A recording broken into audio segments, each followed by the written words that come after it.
Thank you everyone for listening and sharing this podcast with others. We love to hear from you as we are preparing for Season 2 programs, and we value your input and appreciate your continued support. You can send us an email, a message on LinkedIn, or send a voice message. Remember to explore continuing education programs on the Multicultural Counseling Institute's website. We actually have a live CE webinar on January 26th taught by Dr. Myrna Mejia on cognitive behavioral therapy for chronic pain with Hispanic clients. Hope to see y'all there. Now on to today's episode. Putting theory to practice in relational psychotherapy framework and incorporating an anti-oppression lens can look unique based on the therapist and the client's identity. So what might relational psychotherapy look like in session when working with queer and trans clients of color? How can we be clear about positionality, embrace humility, and be willing to explore intersectional identities of queer and trans clients of color? And even in a case of adolescent and identity development, how can we listen and center the experience to queer and trans clients of color? Welcome to People of Color in Psychology, the show that explores mental health topics specific to culture, diversity, and communities of color. I am your host, Jack Zen. Our guest today is Jordanalam, a licensed clinical social worker based out of Seattle. As a queer Bangladeshi American and South Asian American therapist, Jordan specializes in trauma treatment, especially amongst queer and trans clients of color. Additionally, Jordan is a consultant and trainer to therapists and birth workers. Jordan graduated from Barnard College and for graduate training, the Smith School for Social Work. Jordan was also an APA Division 39 scholar. As part of their multiple roles, Jordan is also a writer, and their essays and short stories have been published in The Atlantic, Seattle Met Magazine, Autostraddle, and The Rumpus, amongst others. Today, Jordan will be speaking with us to explore what theory looks like in a relational psychotherapy framework and incorporating an anti-oppression lens, especially in working with queer and trans clients of color. Jordan, thank you very much for joining us today. Thank you for having me. I'm really excited and glad to have you on this episode. You know, we just haven't had a lot of conversations about the queer and trans community, and I do think it's important to create a space to talk about population's needs, and more importantly, the intersectionality between queer and trans community and being a person of color. And so before we get into some of that, why don't you walk us through your personal journey, share any memorable events and circumstances that influenced how you got into this work? Yeah, I always say that I was doing relational work in my career before ever approaching being a therapist, and probably even in my personal life as a young person before ever even hearing about psychology as a career path. I was often the friend that would be the one with the listening ear or the extra few bucks to get more taco time and to talk you through your breakup. And now, after I went to college, where I did get a creative writing and psychology degree, started working in domestic violence response as an advocate, and also working as a doula, a birth doula. And both of those careers are very intense in the moment because you're supporting someone through some of the most transformational parts of their life, whether in a downward sense of like losing everything or in an upward sense of, experiencing this really intense, beautiful moment that ideally has a healthy baby at the end. And working with folks through that, I think that I became really intuitive to what people are needing and wanting in that moment. And so that's really translated into my graduate school work, learning how to be a therapist and slowing down that process, lengthening the relationships from being in, a couple of days maximum of seeing someone through their birth or a couple of weeks with domestic violence survivors to having years of time to develop a relationship with someone. Yeah, yeah. So seeing a need and how you naturally gravitated towards these roles. And I would imagine it must have been such a unique and beautiful process to see, the being a doula, right? Be a Mhm. part of this transformative stage for the parents. Now, can you share with us a little bit more about specifically how did it get into the relational psychotherapy frame and working with queer and trans clients of color? Yeah. So relational psychodynamic theory, which, I think of as a long term that is very fancy, but really just signals back to seeing relationships as the site of change and comes from the psychoanalytic tradition. So I think of, it's not pure psychoanalysis in the sense that it's incorporating other kinds of theories. There's been a feminist critique of psychoanalysis that gets incorporated into psychodynamic thought. And when I was looking at graduate schools, I originally was like, I don't know where I should go. I don't know exactly what I should be doing, what mode feels like the right fit. But I was dissatisfied with a lot of the more manualized treatments, or dissatisfied with some of the more behavioral focused treatments, or at least the ones that exclusively focus there. I think they can be really useful pieces. And what I noticed in my community of queer and trans people of color is this sense of we are impacted by structural forces. We are impacted by, you know, racism. We are impacted by sexism. We are impacted by queer phobia, all of those pieces. And those modalities focused a lot on the individual. They focused a lot on the sense of you can control your own experience of the world if you just learn how to cope with it or change your mindset. And I know I'm oversimplifying that, but it looked to me on the outside like that. And so when I was looking at schools, I actually found Smith, which focuses on relational psychodynamic therapy. And it felt like it incorporated more of that lens of how structures of power and oppression impact us and how we can live with those realities while still feeling like we are empowered in ourselves. Can you share with us some specifics in terms of what might that look like? What do you feel relational psychotherapy can bring for queer and trans clients of color? Yeah, I appreciate that question because I've done a lot of thinking about it in my last several years working with this population pretty centrally.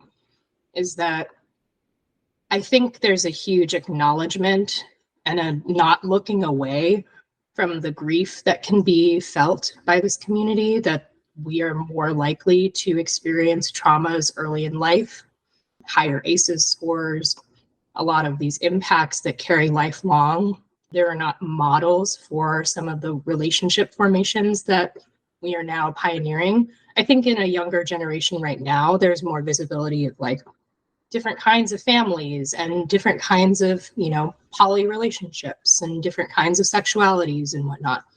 But I know for me, even not that long ago, this sense of there is one hetero rubric and one, white heterosexual rubric for what it looks like to have a successful development. If we think about like childhood development stages onto adulthood development stages, it's like, well, if you're not heading towards marriage, if you're, a late bloomer, quote unquote, and not interested in marriage at all, or interested in a long-term relationship even, then you're kind of adrift.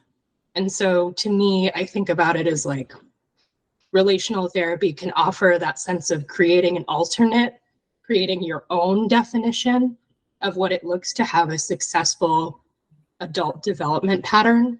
And also, because I'm a trauma therapist, looking at those pieces where there's been core wounding, both from maybe individuals in your life and also institutions, and how that creates coping mechanisms. Your resiliency is coping with that, but maybe those patterns are no longer serving you. And how do we set that down or acknowledge them and not look away from them? Oh, I really love that. It's, growing up, you're noticing that, gosh, if I identify as a queer and trans individual, and as we see in the media, even textbooks, even reading books. Like, I have a daughter, I'm trying to find just books to read to her, and it's hard, really, to find books that represent people of color or LGBTQ plus communities. It's very difficult. You have to actively seek that out. And so when you don't see it, you don't read about it, or it's hard to access, there is this internalized shift of, well, I don't quite belong. I must take this path, marriage. Of course, there's this big debate about is it marriage. Uh, so, wow. And it's very empowering too, as you're describing it, saying, I'm going to create this new path that works for me. I'm going to develop relationships with myself and others that makes sense to me. Mhm. Yeah. And I'll add too that I think that, we block out the queer and trans community as like one community, but there's so many communities within it, not only different racial communities, but even those first two words, queer and trans, it's like they cross over a lot, but a gender journey in your adulthood, having essentially what is a second puberty for some folks, if they're experiencing like they want to take hormones, they want to have surgery, or they want to have some other transformation in the social perception, whether or not they're using medical modes at all, is like, that is a huge impactful journey that someone's going on. And they're doing it at an age where, compared to when you're in your teen years and there's a whole cohort of people, around you going through the same journey, it can be isolating. It can feel really hard unless you have trans community, unless you have some resources to feel supported in that work. So I just want to highlight that specifically because I think you're right. It's like, who's modeling a gender journey, and let alone a gender journey for like a person of color, maybe like a Black trans person, who's telling that story and how accessible is it? And if you don't see that modeled, or you don't have a supportive space to land in therapy or in your community, how would you move through that in a way that feels healthy and well? Yeah, well, thank you so much for adding that, because that is so central. It's like developmentally, you're going through two puberties or two phases of development. Yeah, Yeah. yeah. Huh. Now, tell me a little bit more about your work, because you're going to be starting a solo practice in January, and it's opening for adults and couples. Why don't you share with me more about your clinical practice and consultation? Yeah, thank you for that. In the last couple of years, I've been working at Interconnections Healing Center, which is in Seattle. It's a group practice of primarily queer and trans people of color as practitioners, and we're very social justice focused. And I really loved being at that place while I was an associate working towards my licensure hours, and now feeling this real drive to create something similar, but all of my own, because in solo practice, I'm really excited to be able to hone in on a population that I really want to work with, which is the queer and trans community of color, and also to hone in on working with folks who have experienced generational trauma.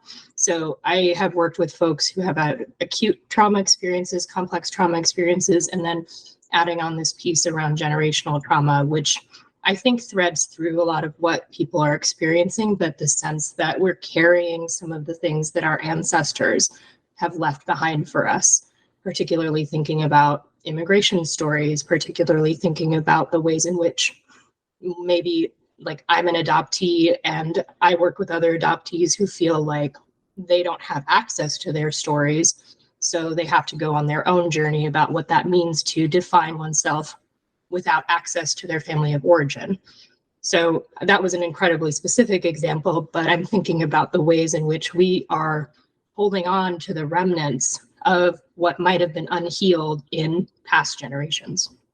Thank you for creating that space for other folks, because as I'm thinking about this, and I've heard, other podcasts and other interviewers or essentially professionals who talk about being adoptee and how that in itself is also very isolating. You've really gone through some really tremendous events, challenges, just being who you are. Yeah, it's interesting when you're living your life and you're like, oh, this is just how I've experienced the world. And yet, when you have the mirror held up to yourself, I know in my own personal therapy that when that mirror was held up to me, of like, this is actually not normal, or this is actually astounding that you had to build the skills and the tools and the resilience to move through that, then it becomes this interesting thing where you get to grieve the fact that you didn't have the easy path. Because when you're in it, I think I think my clients actually reflect this too, is this sense of like, I'm just grinding. I just got to get through this. And there's no room for feeling. And so I think something that we do is we slow down in session and we have to talk about what it means to feel through that. Not to say all of these identities or experiences cause grief alone. There can be a lot of great joy and identity formation in them. And I think that we don't spend enough time with the painful feelings of it. And I think that sometimes that allows you to move into a new space of changing your own patterns now when you know, okay, this is where I'm coming from. It is extraordinary. How do I then move forward from here? So, as our listeners are, just thinking about these ideas, the population, and working with this population and connecting them with resources, or if they are actively working with queer and trans community, I think something that is unique from my own experience being in the Asian community, the conversation about being queer and trans is in itself a stigma. And so it is very unfortunate. And I hope there's more awareness. And so there is that intersectional issue or barrier that comes up with mental health care. Not only is it just being Asian community, as it identified Asian, it's like, oh, we don't seek treatment because it's disrespectful to talk about our family outside. Um, and so then add to that being queer and trans. And so I'm wondering, when you're working with populations of color, what are some considerations you might incorporate or build into therapy? Yeah, it's such a good question. And I think about the first thing that came to mind of many things is that what you just described, I think about as the collectivist mindset, or this idea that, for Asian Americans and then also for other people of color, this sense of, okay, well, me acting out or being different is somehow a betrayal of community. And so I think that there's this tension always between needing something that is for you individually, like let's say you want to and need to go on a gender journey in order to feel good in your own body and to feel like you're walking through the world in a way that you want to as a person. And that is in conflict with that collectivist sense of, okay, well, I'm supposed to honor my parents. I'm supposed to conform to a certain norm because that is what I'm expected to do. And for some people, that's, stronger or quieter, depending on their relationship between individualism, collectivism, and whatnot. But I think that there's a lot of fear and terror around moving away from the collective in some way, being isolated, being ostracized, whether or not someone actually gets ostracized by their parent or family or community directly in words. There is that fear and anxiety of like, what does it mean to move and break away from the whole? Yeah. Yeah. So you're saying paying attention to that and also acknowledging that may not actually happen, which is the community may not actually actively reject you. However, that is a fear that is carried. And it makes sense because, again, it's just not talked about, Yeah. Yeah. Yeah. Right. Okay. And it's like that positionality, I think, is the other piece I'll add is like, I think that there are these rich community conversations that are happening in people's bedrooms, that are happening in community spaces between queer and trans folks themselves.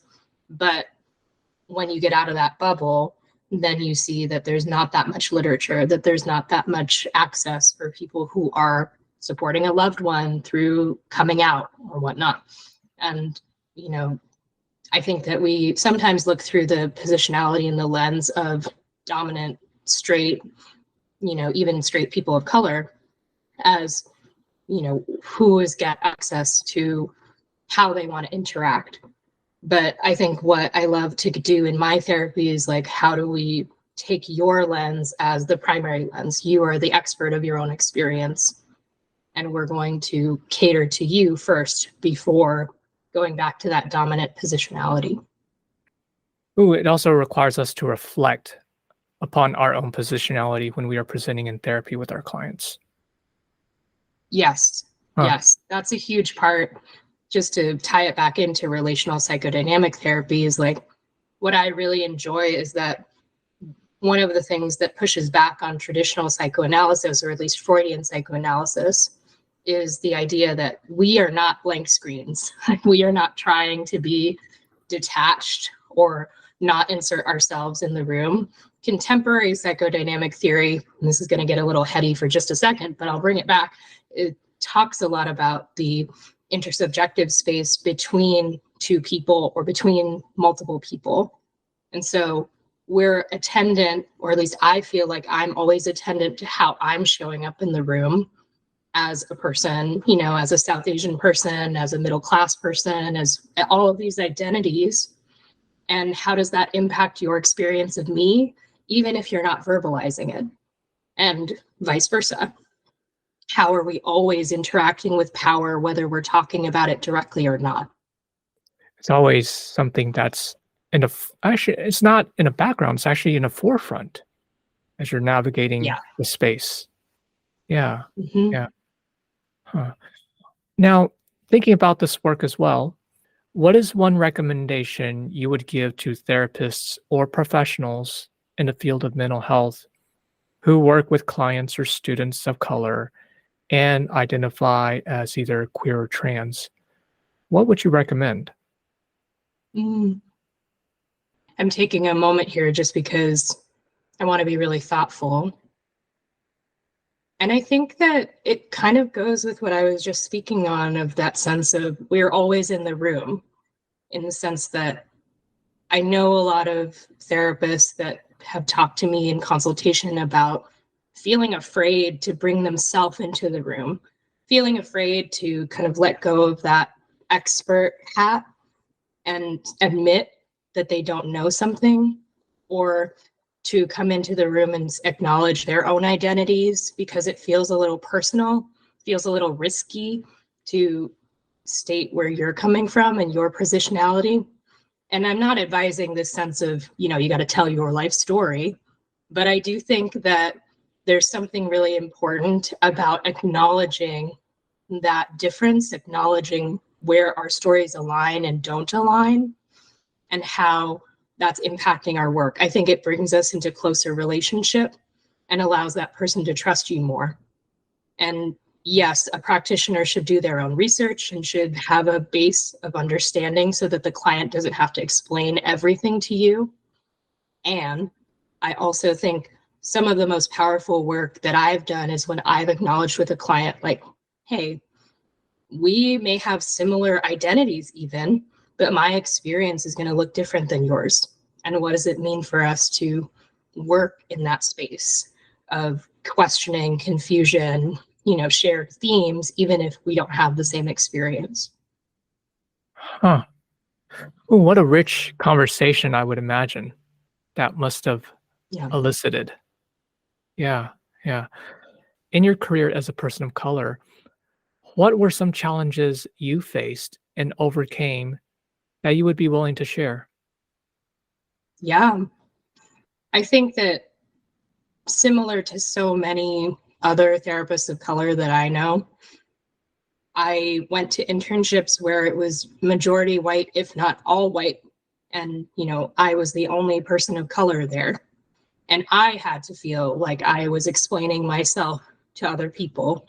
And I think this also became something, we had a wonderful critical mass at Smith of radical people of color who would push back on this. And that was great. But it was also still in the context of a predominantly white institution where some of the time in classes, just because you're the one visible brown person or the couple of visible brown people, you become like a surrogate TA to the professor because you're explaining things, even though you're there to learn, you're explaining things about your experience to them, to the class.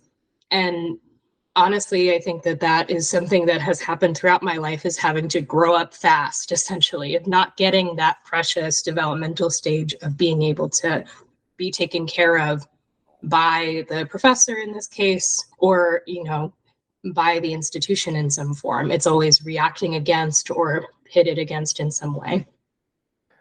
Yeah, that's actually quite common, what you've mentioned, which Mhm. is being a person of color and having to educate colleagues and professors.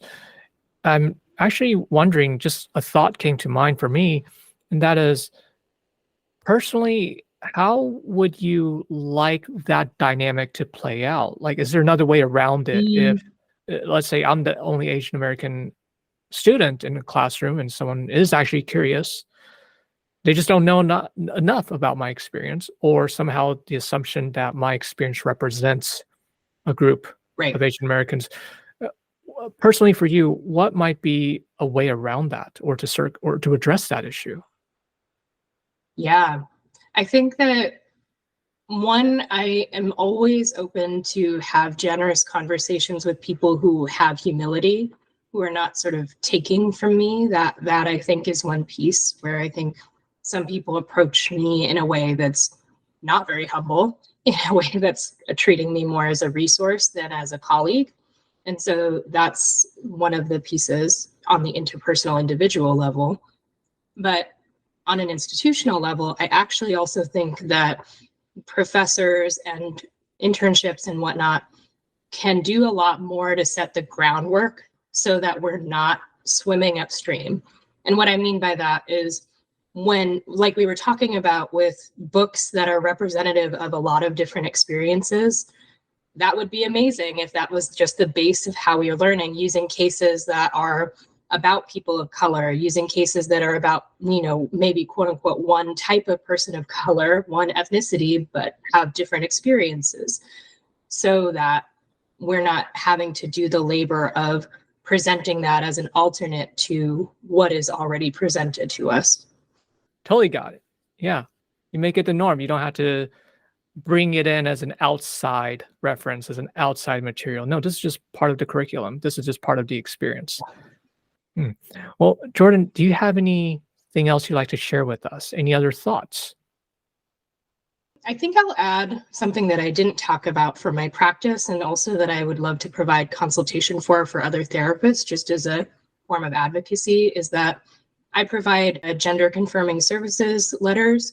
So one of the barriers to institutional healthcare for trans folks is that you need to have letter from two different people to say basically that you are of sound mind to make decisions about having a gender affirming surgery, or whatever other healthcare procedure that might be requested, so that it'll be funded by insurance.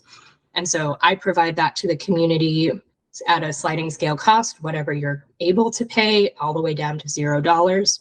And I'm also happy to talk to other providers about how to write those letters effectively. I think it's useful because, since it has to be two people, sometimes people already have access in their main therapy relationship. Maybe they have a therapist or a doctor that would be willing to write one of those letters, but they have to get another evaluation from someone else. So I provide that evaluation. We can get into the politics of that. I feel like that's a huge institutional barrier, especially for people who already are struggling to even access healthcare at all. But I want to say that one of the things I do is trying to make that barrier at least a little bit less. And these services, from what I understand, I can provide them in the state that I'm working in, which is Washington State right now. Great, great. Well, we'll definitely provide your contact information on our show notes. And so, how would you like listeners to reach you? Yeah, you can email me if you want to work with me for therapy or consultation work at jordanalam.therapy@gmail.com. And I'm sure that'll be put in the show notes. And then otherwise, you can take a look at the column that I'm writing for the Seattle Times. It's called The Therapist is In, and the written version is on seattletimes.com. And you have to be a subscriber if you've used your 3 free articles, but there's an audio version that you can click through on SoundCloud, and you can listen to that whether you're a subscriber or not. Great. I will definitely include that. Now, Can people also access your previous published work? Because, I think it's Yes. really important to highlight not only our clinical work, part of this is also the creative work that we have as mental health professionals. I'm sure we have creative outlets. So anything we can do to support each other. Yeah, thank you for that reminder. My website has been fully updated for the new practice, and it has all of that. So it is jordanalam.com. Well, Jordan, I'm really excited for you, and you are amazing. And, I really wish you well in having a thriving practice, and more importantly, a practice you feel centered in doing. Thank you so much. This was such a rich and lovely conversation. A huge thank you to our listeners. If you like what you've heard, please share and subscribe to our podcast, People of Color and Psychology. Other ways to support us include registering for continuing education courses or making a donation on the Multicultural Counseling Institute's website. We value your input and appreciate your continued support. You can send us an email, a message on LinkedIn, or send us a voice message on our website. Until next time, this is your host, Jack Sun.